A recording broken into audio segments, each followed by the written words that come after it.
Alhamdulillahi munsil khalqi min adami summa salatu ala al-mukhtari fil qidami amin tadhakuri jiranim bidhi salami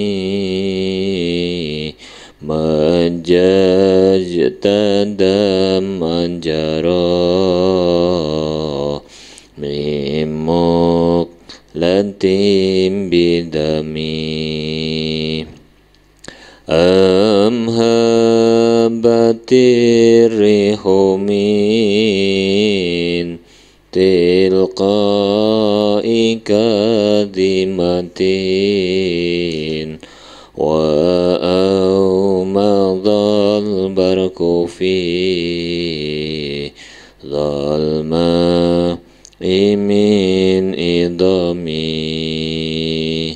fama li'ainaika in qultak fufahamata wa ma liqalbika in qultas tafiq yahimi maulaya salli wa sallim iman abada ala habibika khairil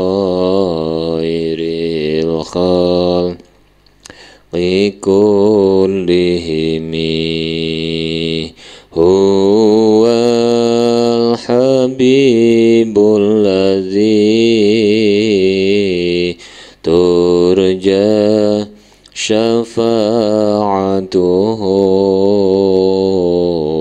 likulli hawlim minal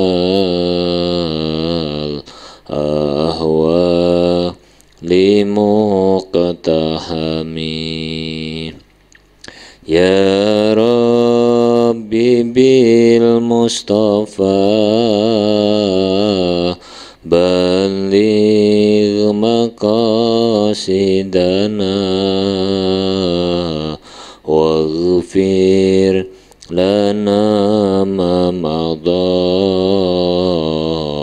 ya wasi'al karami. Assalamualaikum warahmatullahi wabarakatuh. Bismillahirrahmanirrahim. Subhanakallahumma Rabbana la ilma lana illa ma 'allamtana innaka antal alimul hakim wa tub 'alaina innaka antat tawwabur rahim wa taqabbal minna innaka antas samiul alim. Allimna min ladunka ilman nafi'a ya dzal jalali wal ikram. Allahumma aftah lana hikmataka wanshur alaina rahmataka ya dzal jalali wal ikram. Al-Fatihah. A'udzu billahi minasyaitonir rajim.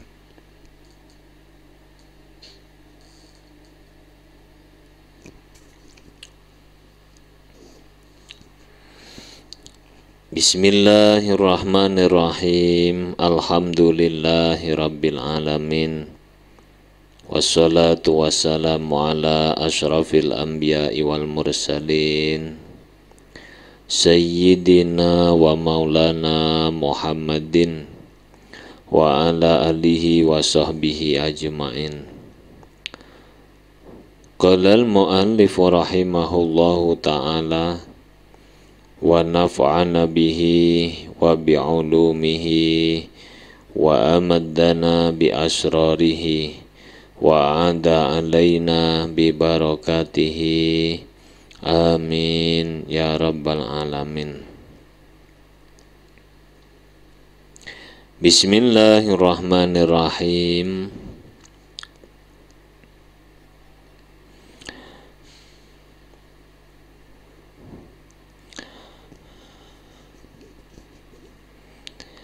Kemarin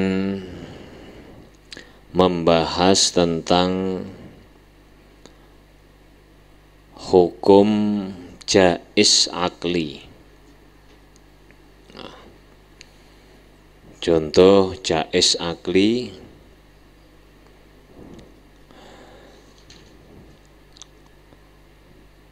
tak ulangi sedikit ya. Famithalul awwali ittisaful jirmi bi khususil harakati mathalan.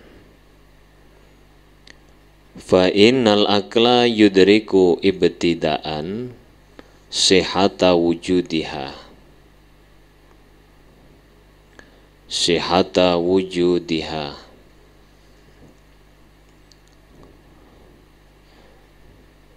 lil jirmi wasihata adamiha lahu. Wa mithalusani utawi contoh kang kaping pindho yakni jaiz nadhari, jaiz akli nadhari. Tadhibul muti'i utawi nyiksa wong kang taat. Alladzi lam ya'si kang ora tau maksiat sapa muti. Allah ing Gusti Allah qattu kelawan babar pisan. Tarfata ainin kelawan sak kedepane mripat. Fa innal akla krana sak temene akal iku innama yahkumu angin pestine ngukumi apa akal bijawazi hada ta'dibi kelawan wenange iki nyeksa fi haqihi ing dalem hae Allah Ta'ala aklan ing dalem akal ba'da ayanzura ing dalem sause yen to angen-angen sapa wong fi burhanil wahdaniyati ing dalem dalile sifat wahdaniyat lahu kedue Allah Ta'ala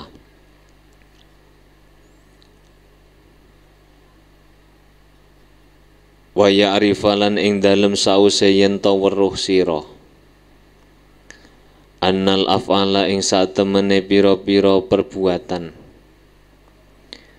kullaha ya sekabehane af'al iku makhlukatun kang den dadekaken li Maulana Jalla wa Azza kedue Allah Jalla wa Azza. La athara ora ana labet iku maujud likulli ma kedue saben-saben perkara siwahu kang saliyane Allah fi asarimma harokati ya fi asarimma ing dalem endi-endine labet albattata halih pasti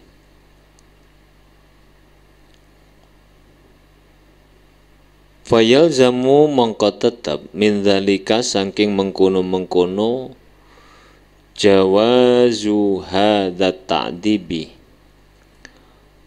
apa sing wenang apa sing tetep istiwaul imani podone iman wal kufri lan kufur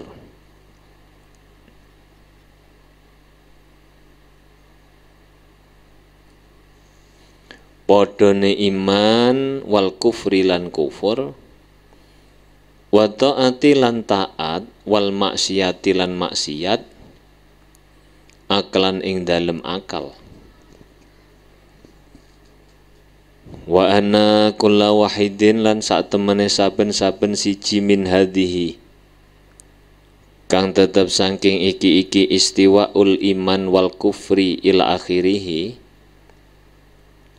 iku yasluhu patut apa ayu ja'ala yen to didadekaken apa kulun didadekaken amaratan ing tanda-tanda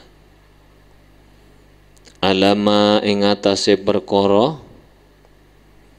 juila kang didadekaken apa al-akharu kang liya didadekaken amaratan ing tanda-tanda alaihi ing atase ma wa zulmu utawi zalim ala maulana jalla wa azza ing atase Allah jalla wa azza iku mustahilun kang mustahil kaifama fa'ala halih kaya apa wae ngelakoni sapa Allah kalih kaya apa wae nglakoni sapa Allah au hakama utawa ngukumi sapa Allah idzid dzulmu krana utawi zalim huwa ya zalim iku atasarrufu nindakaken itu apa melakukan mengarahkan ala khilafil amri ing atase sulayane perintah wa maulana utawi Allah jalla wa azza huwa ya Allah iku al amiru dat kang perintah annahi tur kang nyegah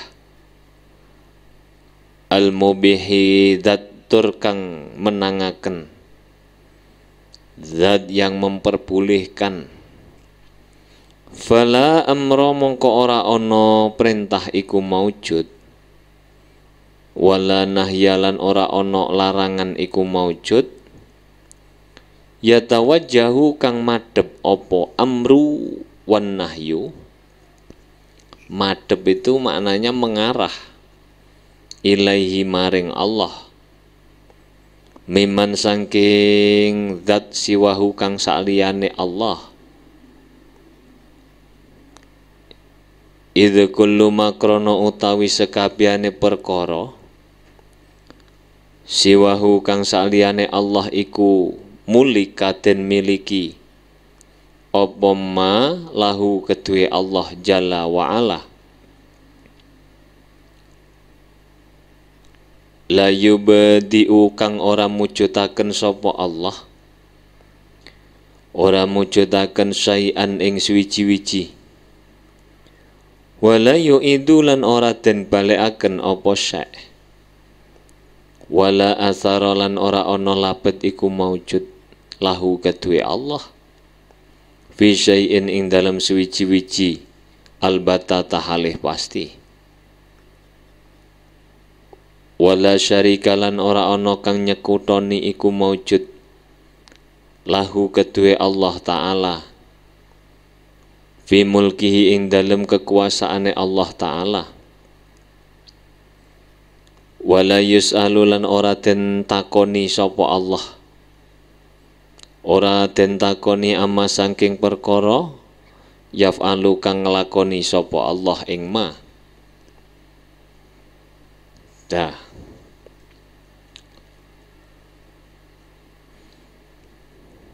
Contoh yang kedua adalah itu artinya adalah jaiz akli nadhari.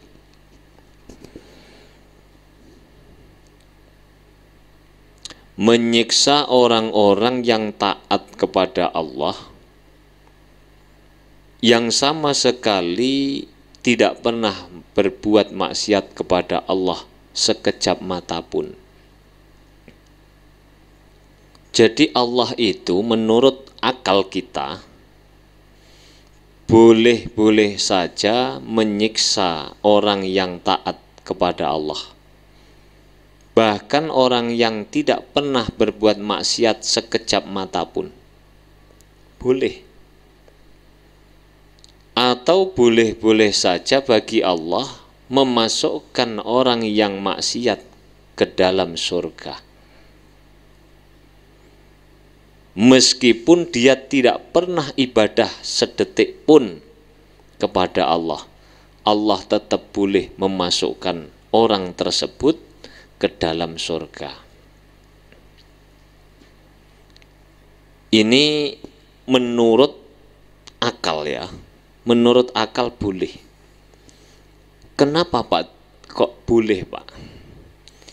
Karena seandainya kamu mengatakan Allah tidak boleh menyiksa orang yang taat kepada Allah, ataupun tidak boleh memasukkan surga orang yang maksiat kepada Allah, maka berarti Allah memiliki keterbatasan dalam berbuat sesuatu.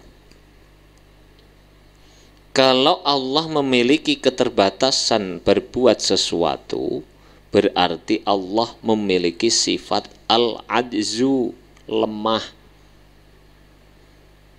Kalau Allah memiliki sifat al-ajzu, lemah, berarti Allah sama dengan makhluk. Dan itu sesuatu yang mustahil bagi Allah. Satu ya. Satu. Wa innama yahkumu bijawazi hada ta'dibi aklan.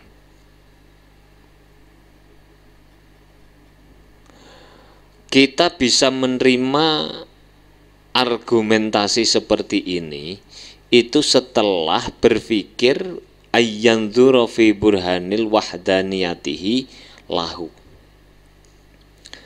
Setelah berpikir tentang dalilnya sifat wahdaniyatnya Allah Subhanahu wa ta'ala.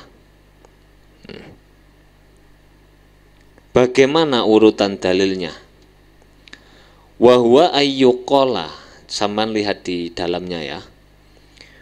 Burhanul wahdaniyati ay wa huwa ayyuqala lahu wa thabata naqiduhu wa huwa wahdatuhu wa bayanu butlanil lazim annahuma lawih talafa fa inna fadha muraduhuma wa hasala al mumkinu ba biqudratihima lazima ijtima'un naqidaini awiddidaini.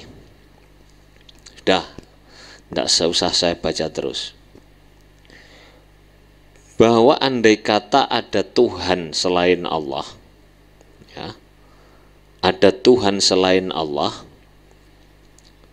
dan dua Tuhan itu memiliki kehendak yang sama, atau memiliki kehendak yang tidak sama,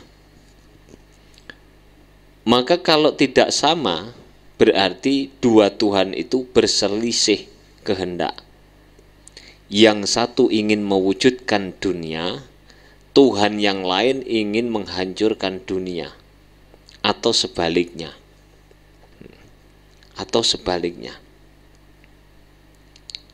Nah, kalau begitu, maka akan terjadi apa? Maka akan terjadi saling bertentangan antara dua Tuhan. Dulu pernah ada orang kafir bertanya kepada Nabi, mengapa orang Islam itu hanya memiliki Tuhan satu? Terus Kanjeng Nabi pakai jawaban dengan analogi. Andai kata kamu punya juragan itu apa? Ya juragan, bos. Punya pimpinan satu dengan punya pimpinan 10, itu kira-kira enak mana? Kata orang itu, ya enak satu. Maka kita pun demikian.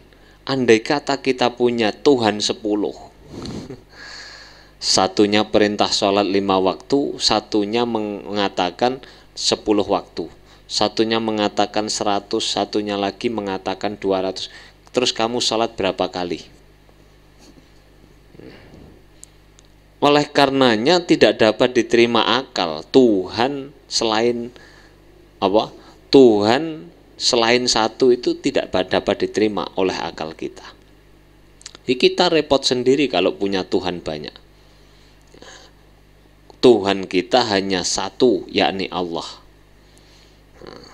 Setelah berpikir begini nih, kita paham bahwa Allah boleh-boleh saja menyiksa orang yang taat ataupun memberi pahala pada orang yang maksiat. Kita kemudian paham bahwa perbuatan manusia itu yang menciptakan adalah Allah Subhanahu wa ta'ala. Perbuatan manusia itu yang menciptakan Allah. Pertemuan sebelumnya sudah saya singgung bahwa di sini disebut wa ya'rifa annal af'ala kullaha. Yang disebut hanya kata-kata al-af'al, perbuatan. Lah kalau sifat apakah tidak diciptakan Allah, Pak? Diciptakan Allah. Tetapi yang perlu digarisbawahi, kenapa musonef menyebut hanya al-af'al saja?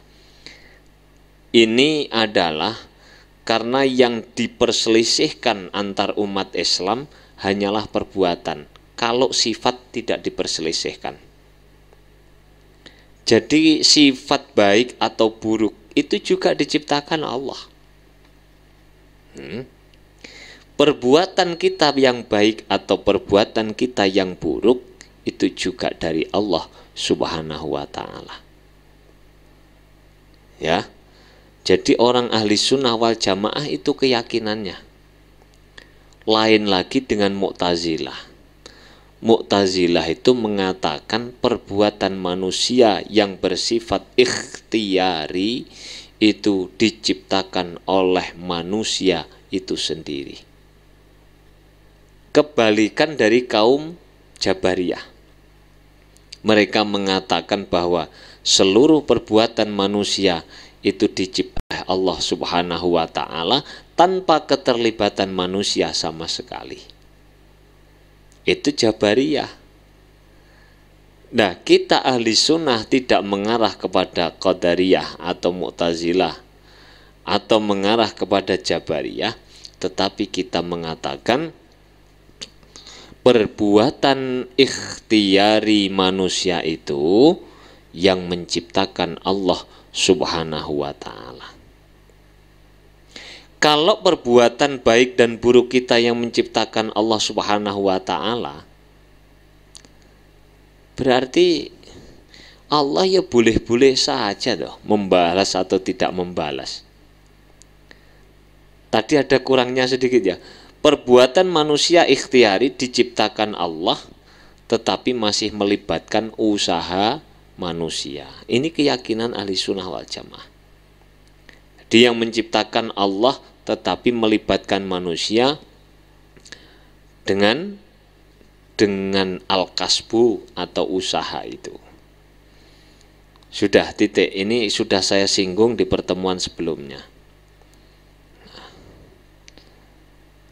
Kalau kita memahami bahwa seluruh perbuatan manusia diciptakan Allah, maka tidak ada pengaruhnya sama sekali perbuatan kita itu terhadap Allah Subhanahu wa ta'ala.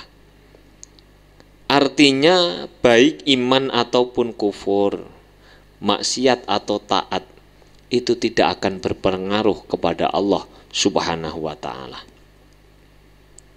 Artinya berpengaruh itu tidak kemudian kamu memahami kalau baik harus dibalas baik, kalau buruk harus dibalas buruk. Tidak ada pengaruhnya.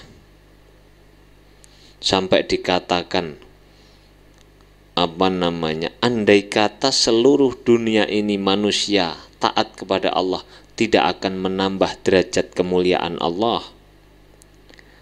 Sebaliknya, andai kata seluruh umat manusia itu tidak ada yang menyembah Allah, Allah juga tidak akan menjadi hina. Ini yang harus dipahami ya. Lah terus kemudian Pak, anna kulla wahidin min hadhihi yasluhu ayyuja'ala amaratan ala maju'ilal akhar amaratan alaihi.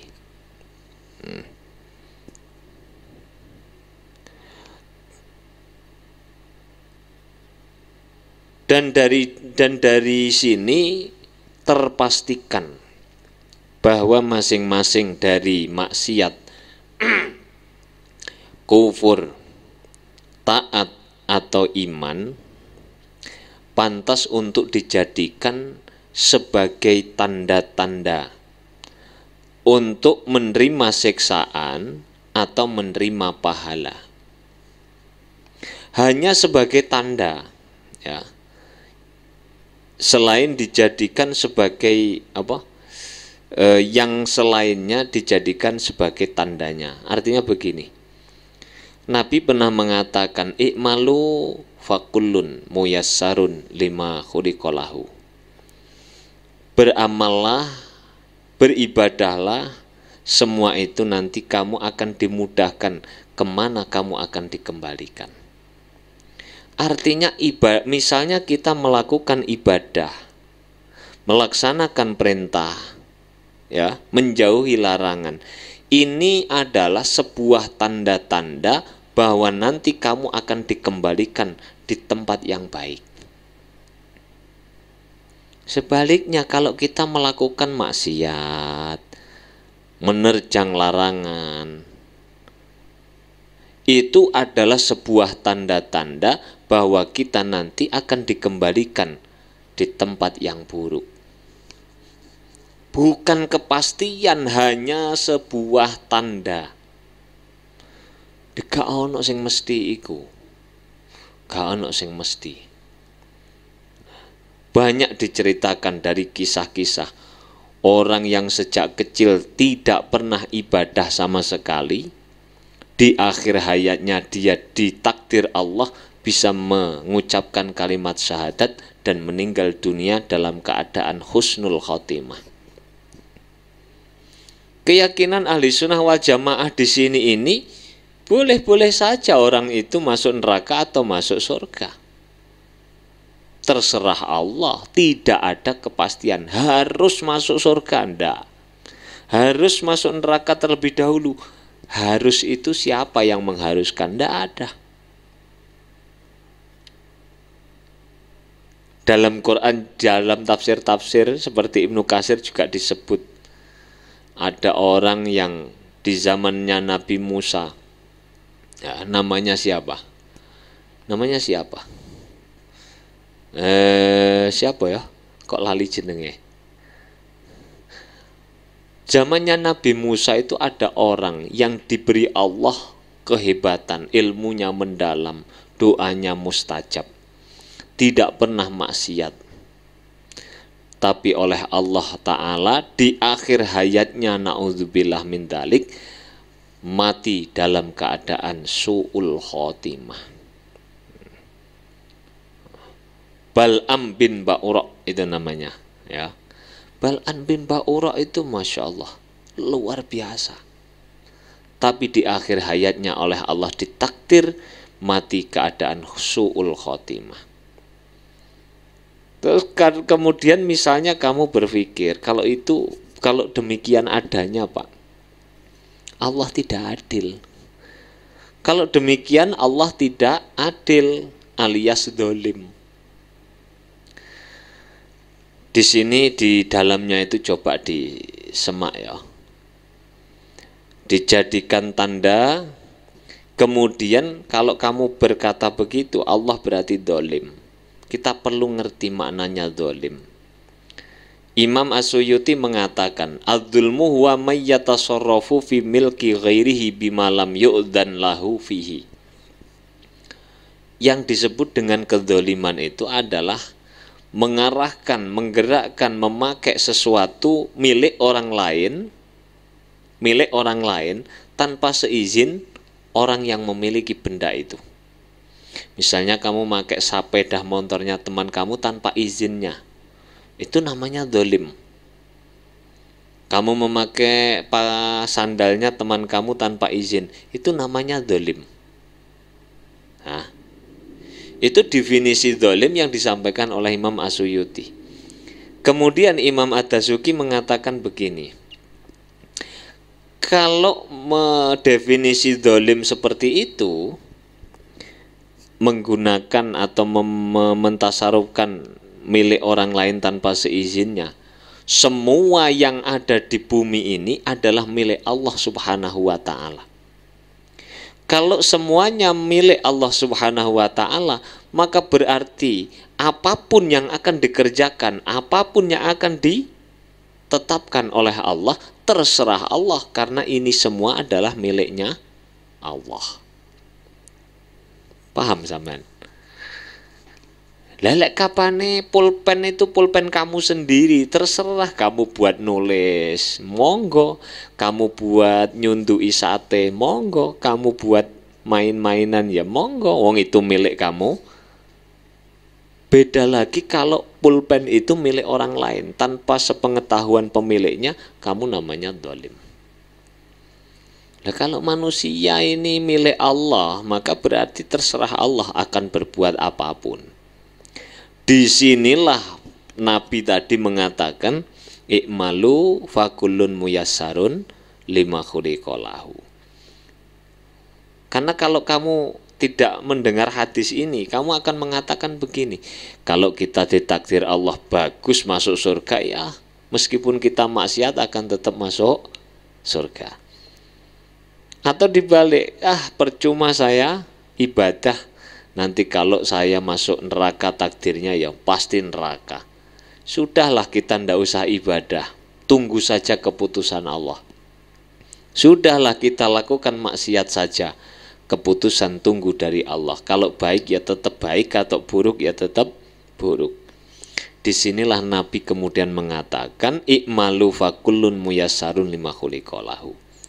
Artinya kalau kamu sekarang di dunia ini berusaha menjadi orang yang taat, melakukan perintah Allah, menjauhi larangan Allah, itu sebuah tanda-tanda kamu akan dikembalikan di tempat yang baik. Kalau kamu tidak mengikuti perintah Allah, tidak menjauhi larangan Allah, itu sebuah tanda-tanda kamu nanti akan dikembalikan di tempat yang buruk. Yes, ini harus dipahami ya. Jadi tidak boleh kita menjustis, apalagi yang dijustis Allah, harus memasukkan orang yang taat kepada di surga, memasukkan ke neraka orang-orang yang tidak boleh mengatakan begitu. Orang yang baik pasti surga, orang yang buruk pasti neraka. Mulai kapan kamu menggantikan posisi Tuhan? Allah saja tidak mengatakan begitu. Ini dalam pemahaman tauhid seperti ini penting kita garis bawahi, kita pegang betul. Jadi kalau sudah tahu semuanya keputusan Allah, lantas kita bagaimana? Tetap berusaha menjadi baik, karena itu adalah sebuah tanda-tanda.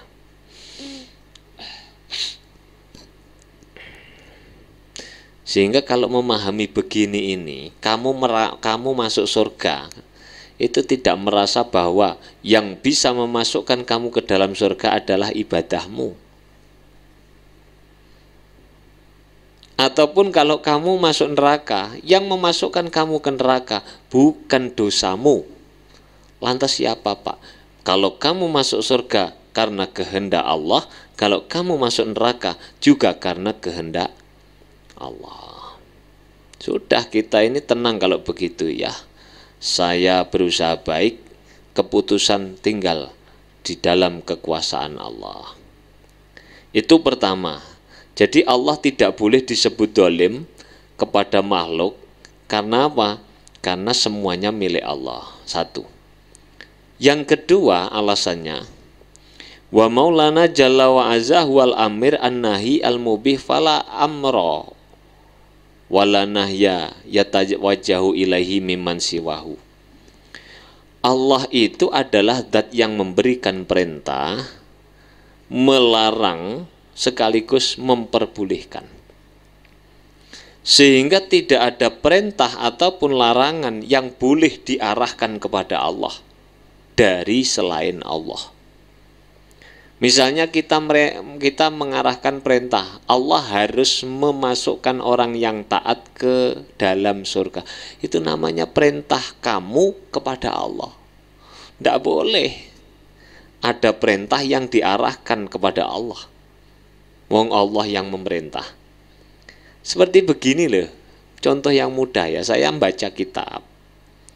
Kemudian saya menyuruh sampean, tolong anak-anak, ini yang saya baca ini sampean tulis ya maknanya.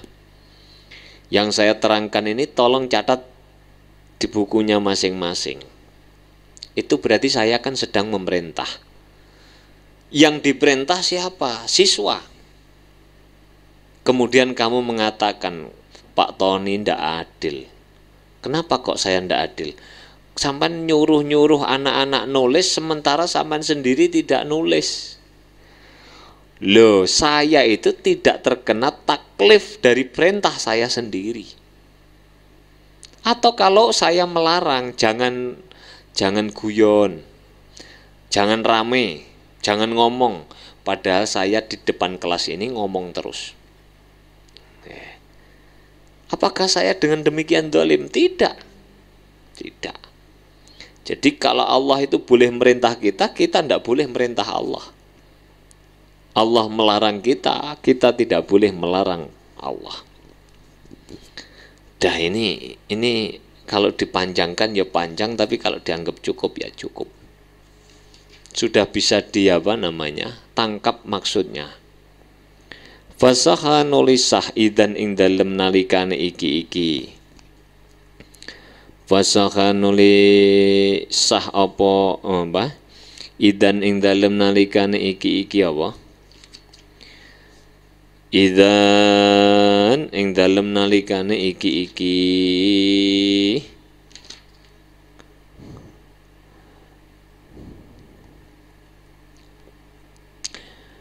Maulana jalla wa azza wal amir an-nahi al-mubih ila akhirih. Utawa nek kene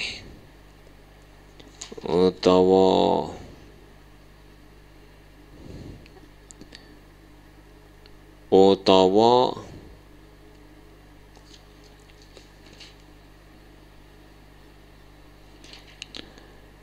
istiwaul iman wal kufri wa ta'at wal maksiat aklan.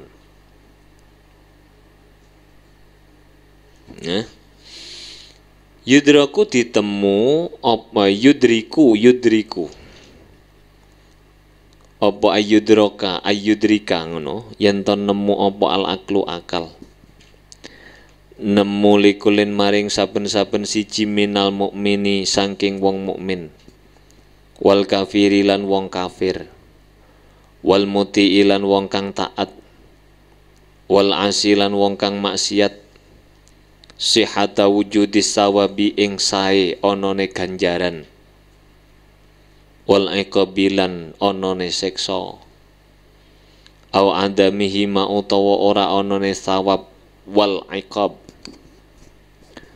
waqti sasukulin uta ukuli wahidin utawi nentokaken saben-saben siji bima kelawan perkara ikhtaso kang nentokaken sapa Allah bihi kelawan mah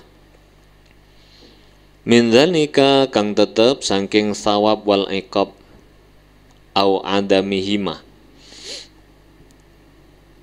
iku bimakhdi ikhtiyari maulana jalla wa azza kelawan murnine pilihane Allah subhanahu wa ta'ala, la bisababin ora kelawan sebab akliyin kang bangsa akal,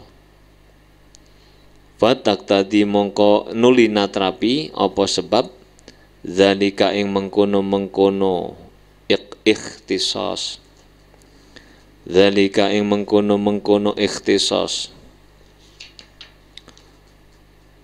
Apabila demikian adanya, maka benar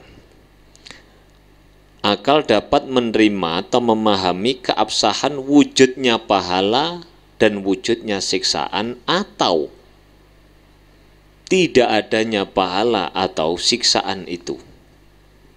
Ya. Bagi setiap orang mukmin atau orang kafir. Jadi menurut akal sah-sah saja orang mukmin diberi pahala atau tidak, orang kafir diberi pahala atau tidak kedua-duanya. Boleh-boleh saja, terserah Allah. Orang yang taat atau maksiat, khususnya masing-masing dengan pahala atau siksaan yang dikhususkan baginya. Itu begitu. Semuanya itu tidak dipengaruhi dari sebab akliyah, semua itu atas dasar pilihan Allah Subhanahu wa ta'ala, atas dasar kehendak Allah Subhanahu wa ta'ala. Ya, itu begitu, harus diyakini begitu. Lakin idrakul akli tetapi ne utawi panemune akal, utawa nemune akal li jawazi hadal makna maring wenange iki makna, iku mausufun kang den sifati ala tahqiqin nadhari, ing atase nyatakaken angen-angen, alladzi qaddamna kang wis dhisikaken ingsun ing alladzi. Fabana mongko pertelo laka ketuwe sira bihadza kelawan iki penjelasan. Penjelasan di imma ibtidaan wa imma ba'da sabkin nadhar yang ada di depan. Apa annal jaiza saat temene jais iku yang kosimuka bagi apa jais aidon halih malih kaya dene wajib lan mustahil kabagi ila daruriyin maring bangsa daruri wa nadhariyin lan bangsa nadhari kama ing qasama kaya oleh kabagi apa al-kismanu bagian loro alladzani qablahu kang tetep ing dalem sadurunge jais. Apa itu kismani? Ayil wajib wal mustahil. Maknanya apa? Wajib itu bagi menjadi dua, wajib nadhari, daruri. Daruri dhisik ya, daruri nadhari. Mustahil daruri nadhari. Jais pun demikian, ada daruri, ada nadhari. Sehingga kamu bisa memahami bahwa ada pembagian-pembagian terkait dengan hukum akal. Hukum akal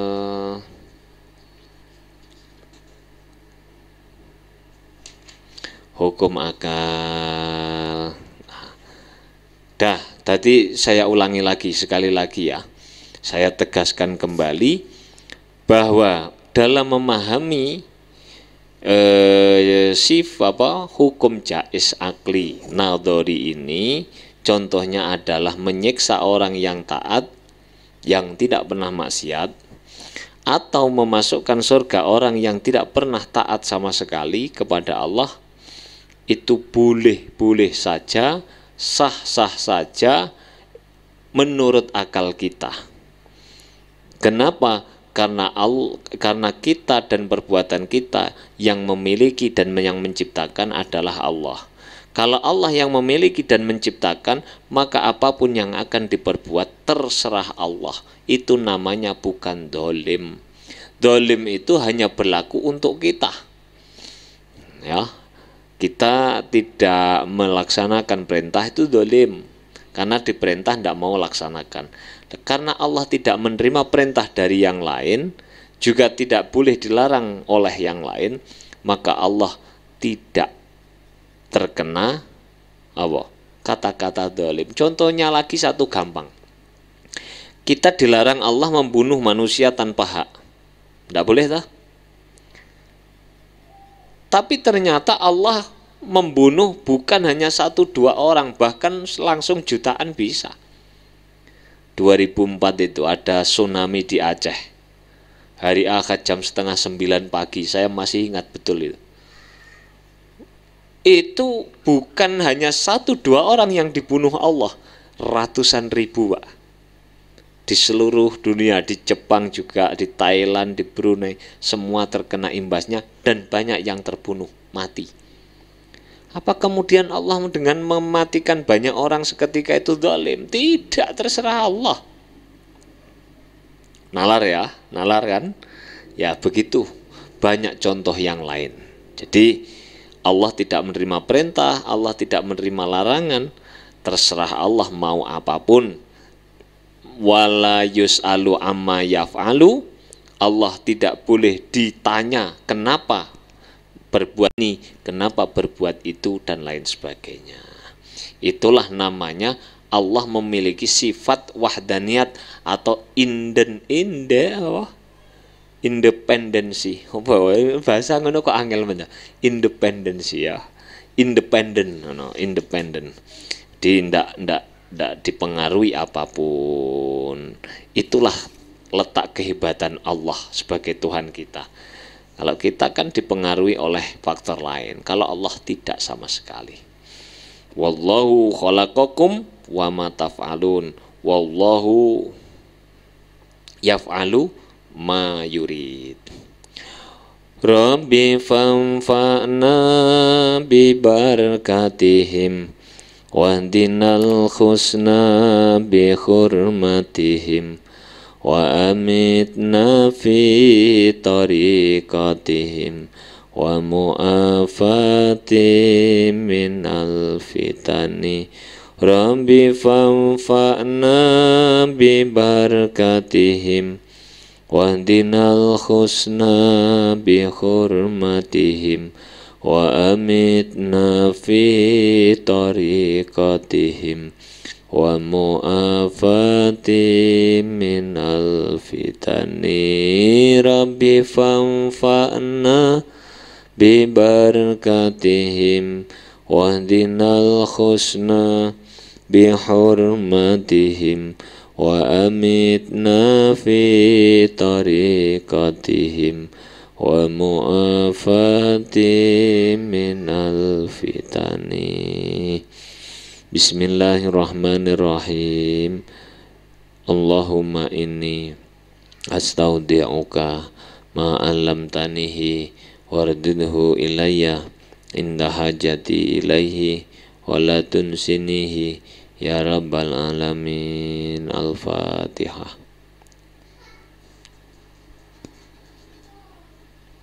Assalamualaikum warahmatullahi wabarakatuh.